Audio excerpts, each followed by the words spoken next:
What is up, y'all? We made it through the week. It's Sunday night as I am recording this, probably close to midnight. I got home from work a little while ago. It was a really nice Sunday. My friend was saying it was a trauma-free shift. Feels a little strange when that happens. It's like, all right, we all made it out in one piece. Like, there's nothing to really laugh about. So, it was a good night. Lots of anniversaries and birthdays going on tonight. Happy moods. I finished a lot of my gardening this morning. It was a little bit chilly, but I went ahead and finished. I've got a mixture of fruit and vegetables and herbs and flowers. I'm super excited. I got my peonies that I've always wanted. I got 3 bushes for the front of my house. They're like the blood red fuchsia ones. They're out there now, bringing me joy. I love them. And I got some new pink knockout roses. Last year I had some really good ones, but the freeze killed them this winter, so I had to replace those. But I'm gonna have lots of zinnias to look forward to, and ranunculus, and hopefully my marigolds come up this year. But yeah, I'm super excited. So yeah, feeling good. But we are here for our weekly energy oracle forecast, where I pull from the Oracle of Oddities by Claire Goodchild. Her account on Instagram is Black in the Moon. That's also her brand. She does a lot of really cool, unique decks, but she does limited prints of them. So the Oracle of Oddities, this is editions 1, 2, and 3 combined into one deck. I don't think this is available anymore at all. So I like to use it every week with us and with all my clients, and every week with my own personal weekly reading. And that way everybody gets to share it. So we're gonna take a look at the energy for the week ahead. This is going to be like the sort of energy that's going to influence us and our circumstances throughout the week. And then tomorrow we will do our anchor message. That's what we do on Mondays, where we sort of take a closer look in at specifically more like what the lessons are gonna be like within the week, within those conditions. So this is like a general look at the energy. Coming up for the week, the spiritual energetic forecast, so to speak. All right, I'm just gonna take that top card. What do we have? Ooh, hostility. So something is going to be maybe triggering our hostility or showing our hostility to us this week. So it can be confronted and released. I don't know how you guys fared through the initiation of eclipse season. So now that we're out of those initial days where we were like, let's not do anything, let's not start anything, like this seed level of chaos will be in it.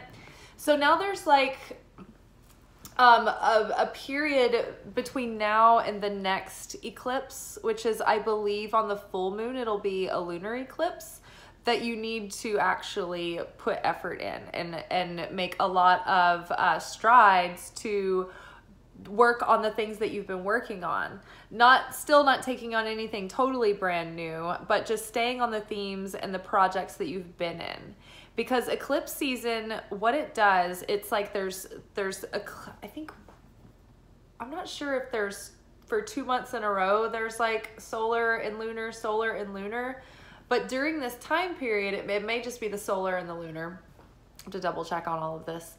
But it's like the eclipse can bring on endings and beginnings, or like edit things out of your life, or bring things to a culmination, or like a graduation or a completion, or it can bring a blessing in, or an opportunity or an expansion. So they're activators, they're catalysts. They're inciting incidents. They're the plot points in the script of life.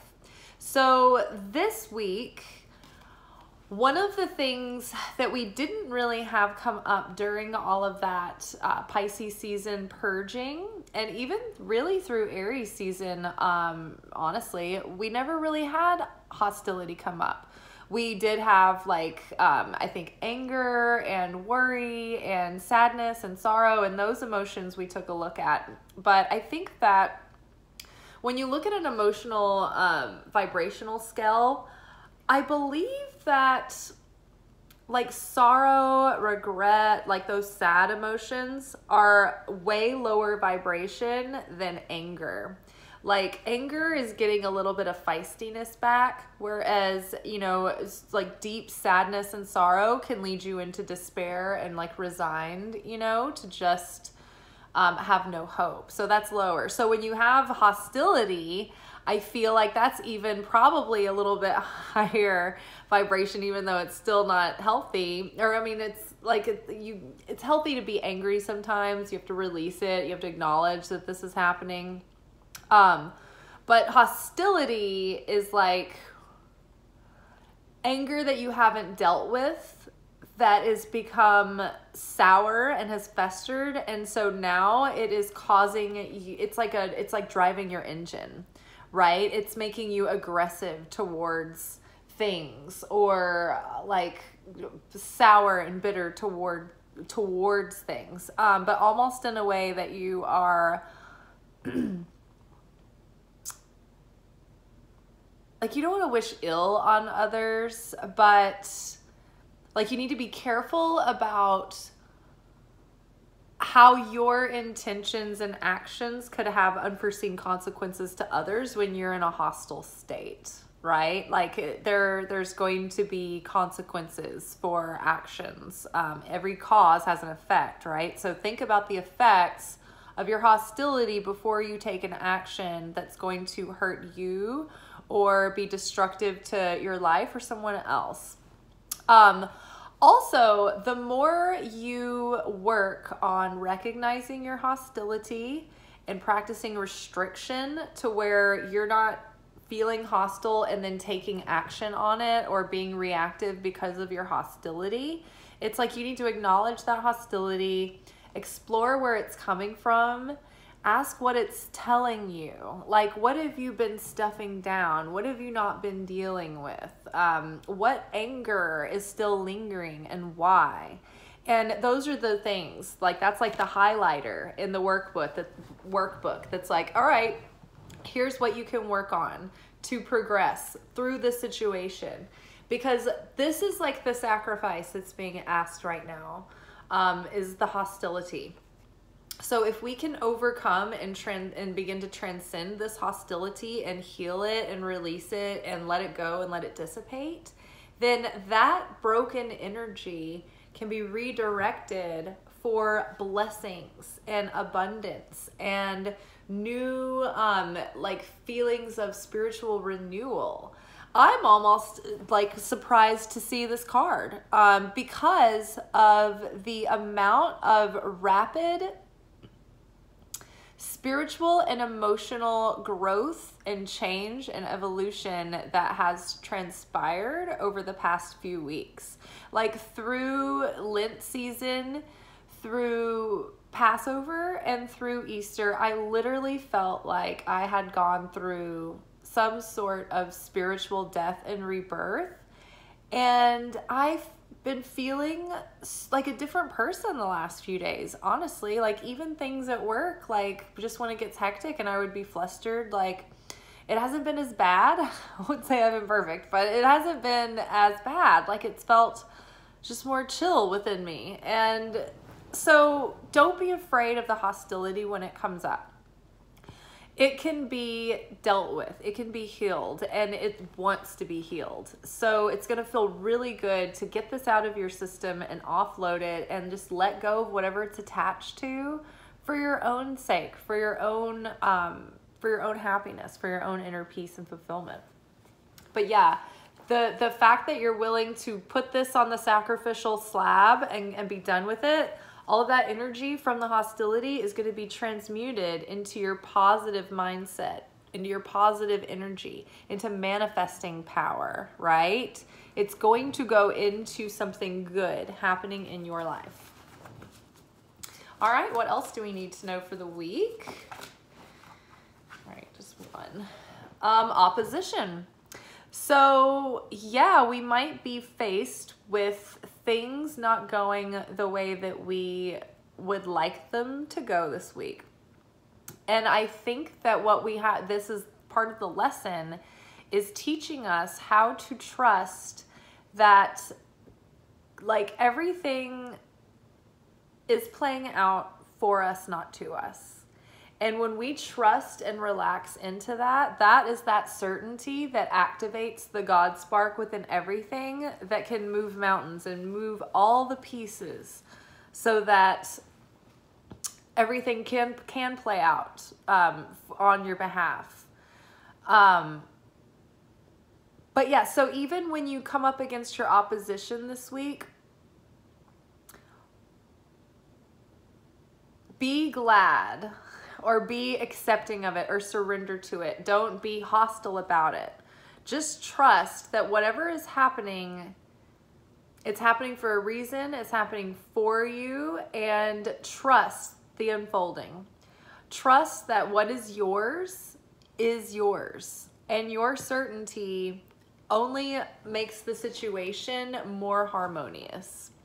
But if you do not participate in a competitive spirit and you're not fighting with the opposition, then there's nothing to resist against you either. So like there's a line in A Course in Miracles that says, my strength lies in my defenselessness. And it's like, if you're not in the fight, then there's nobody, like, you know, it takes two to be in a fight.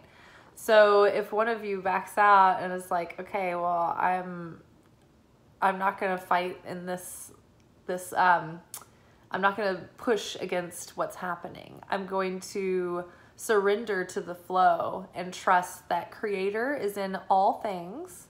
And that when I pray out loud with the Creator and I talk to the Creator, things just seem to start working out and falling into place. So don't be afraid of apparent opposition. Don't let it get you hostile, because that's just going to block your situation and block you from receiving blessings. If you get riled up and hostile about it, I just heard my Kabbalah teacher David say this the other day. He said, when you're about to receive a lot of money, you'll be tested with anger, because anger blocks receiving money. So healing this hostility, like the hostility is the opposition to you receiving what you want to receive. So you're going to have little vessels of opposition come up this week to tempt you into hostility. And overcoming this hostility, it's like we have all this fresh energy, fresh emotion. Use that strength and that fortitude to determine within yourself to really heal it and really look at it. Don't just sweep it under the rug. Don't just suppress it. Really take the time to understand it. Because I think when we understand these driving forces within us, they have less power over us. We can understand how and why the patterns are playing out the way they are, and then we can choose against that default setting and actually use our free will and our consciousness. All right.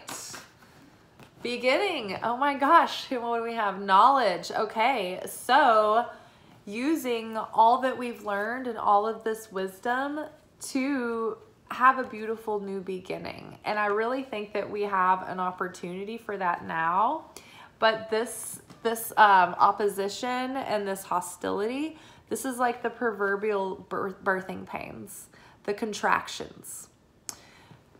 Before we expand, our life contracts, and it puts pressure on us, and it puts us in a state of discomfort and almost tightens our surroundings in on us. It makes it more difficult. It creates some pain, right? We have to push against that. Push, that. So there is good resistance, there is good opposition, but be mindful at where you are directing your energy of opposition. Instead of fighting against, shift that energy of hostility and wanting to, to whatever the hostility is making you want to do. Instead, use that to be proactive, to be determined to fortify yourself with certainty, with peace, with faith and constancy, and to continue to just show up and keep making an effort. Because it's giving you this opportunity for this beautiful new beginning. But you've got to be wise. You've got to take what you've learned, and it's time to embody it, right? And take the knowledge that you've gained about the world. And you know, it's so funny, this card had come up recently, and I did notice the irises, and I felt like something may be coming to a culmination or happening, or like coming into your life, or like when the irises are in bloom, when iris season is going on. And I feel like that's happening now. Like I feel like it's over the next couple of weeks. At least it is in Nashville. All right, and let's see, one more card. Usually we just do the 4, but I feel like we're doing one more today.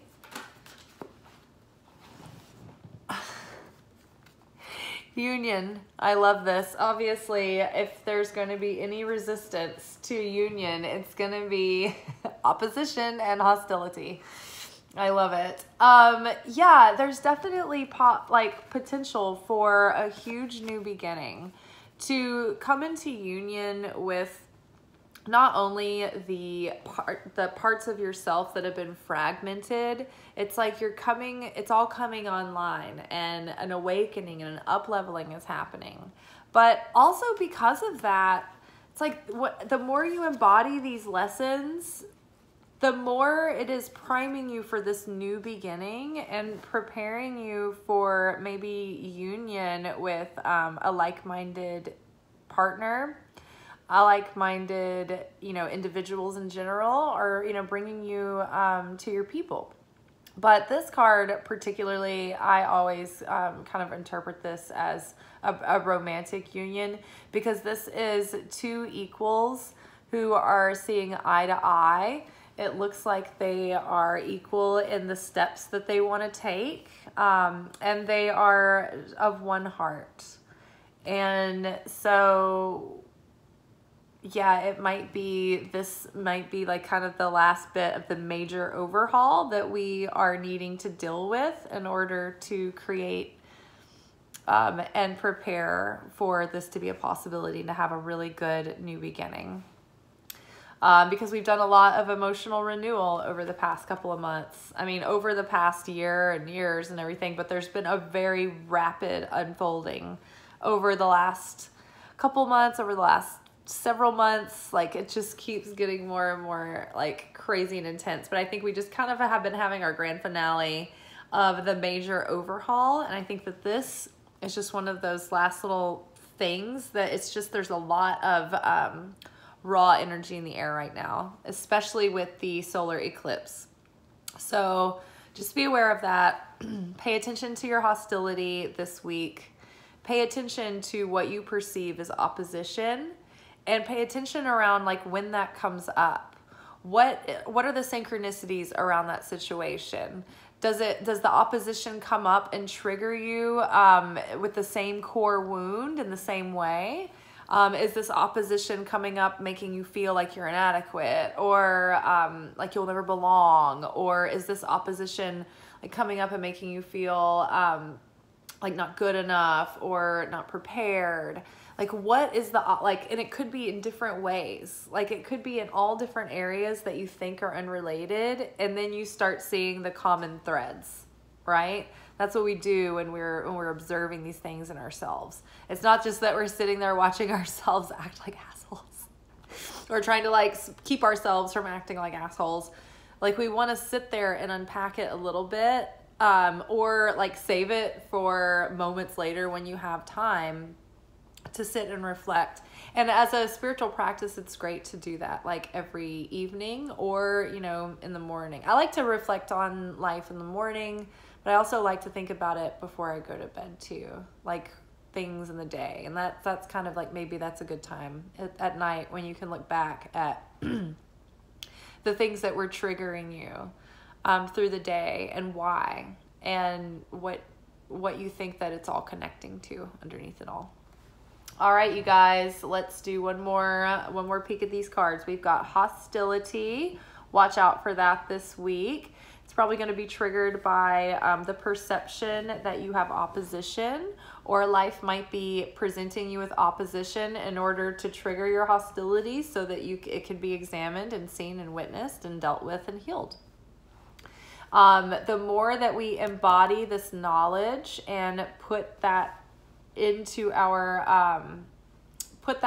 into our actions and into our decisions and our methods and our strategies and our approaches and our intentions, the better the beginning will be. We're setting ourselves up for a brand new beginning, a new cycle with so many things, a new cycle of sustenance, a new cycle of creativity, of creative flow, a new cycle of love, new cycles of romance, new cycles of friendship and adventures and experiences.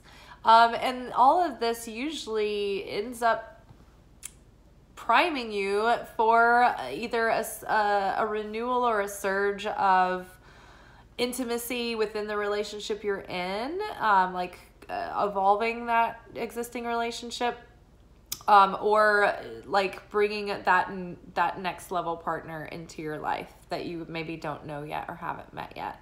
So yeah, all very exciting. We'll see how this week plays out. I hope everybody doesn't feel too hostile, and I hope that we feel just hostile enough to see what we need to see, and hopefully we don't have to suffer or go through a lot of pain or unpleasantness, because I know that the eclipse kind of can stir some things up anyway, so you guys might have felt like you're kind of in the aftershock of some surprises or big changes, but hopefully everybody's good, and hopefully everything just keeps playing out for the better and better, for the greater unfoldment of your soul. All right, y'all be good, but not too good. Ciao.